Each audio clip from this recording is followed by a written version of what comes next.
Don't blink. You're about to witness a crazy story.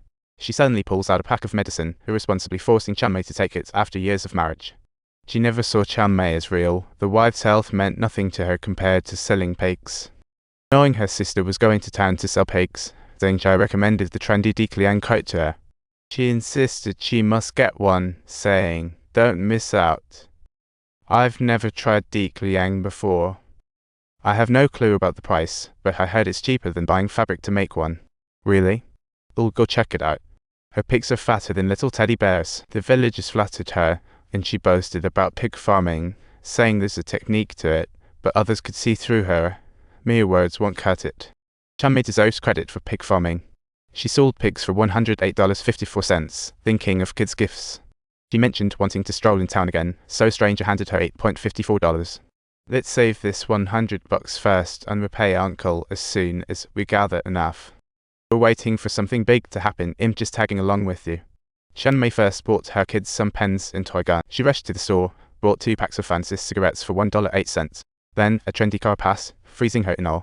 Chunmei was instantly dazed, thinking, "Whoa, what a quirky gadget." She came to the supply store for clothes, wiped her hands after staff took them down. Seeing the style, Chunmei was super satisfied, and even the staff said, "This outfit seems tailor-made for you." Just then, Mu Shen rushed over, seeing Chunmei fondling the clothes, and he hurriedly urged her to get a move. "Hurry up. I've got something to say." Zhengzhai blew a fuse when she heard her brother-in-law never bought her sister new clothes. Her face turned crimson as she admonished her sister, "Don't be scared. You have to learn to love yourself. It's pathetic that you can't even make small decisions." She questioned marriage, remembering her sister's academic excellence and dream of teaching, worrying about her own future. Her boyfriend advised her to stay calm and be herself, but Grandpa, learning of her boyfriend, worried about everything. Following Grandpa's hopes indeed signified sacrificing her own autonomous quest for love. Failing to resist would undeniably tag her as disobedient. Such a thoroughly perplexing dilemma. Behind this dilemma lies the confusion and sadness of societal changes. However, Zhengzhai's worries weren't without reason, because Chunmei's stomach pains became more frequent.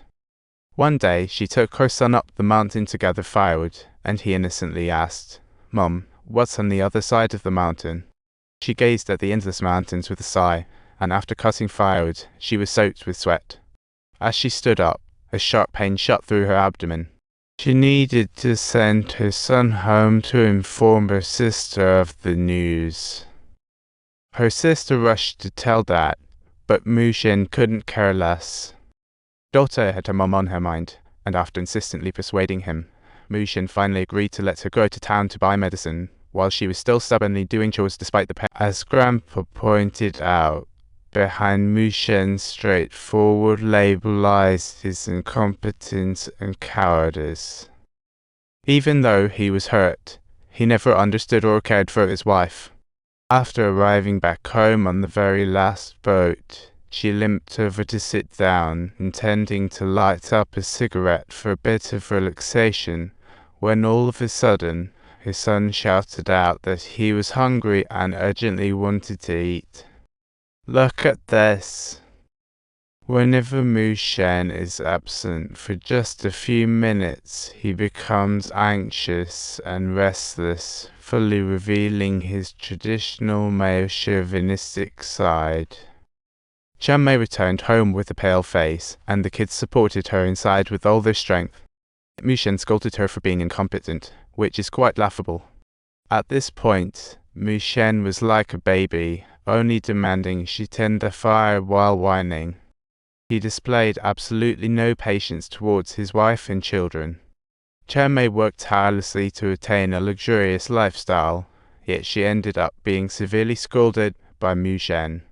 After learning that Mu Shen got a cut on his foot, Chunmei felt a deep sense of guilt. The next day, she could barely get out of bed due to pain.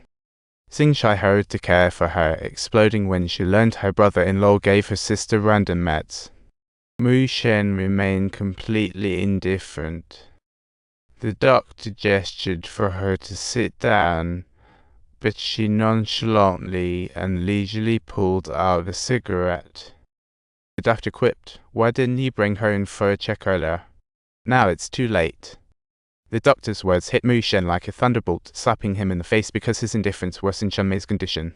This was no different from murder.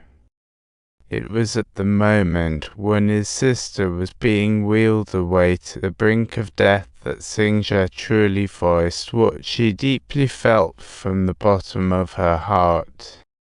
During Chunmei's absence, her sister had taken care of her brother, telling him stories just like their mother did.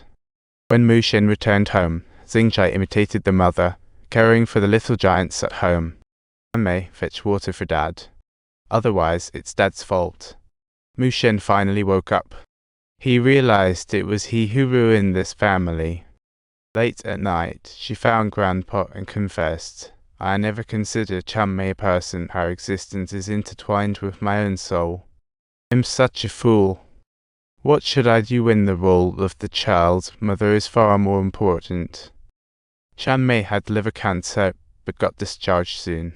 On the way back, she murmured to Lucky, "Although I went through an illness, I got to see the world. Otherwise, how would I have experienced what lies outside?"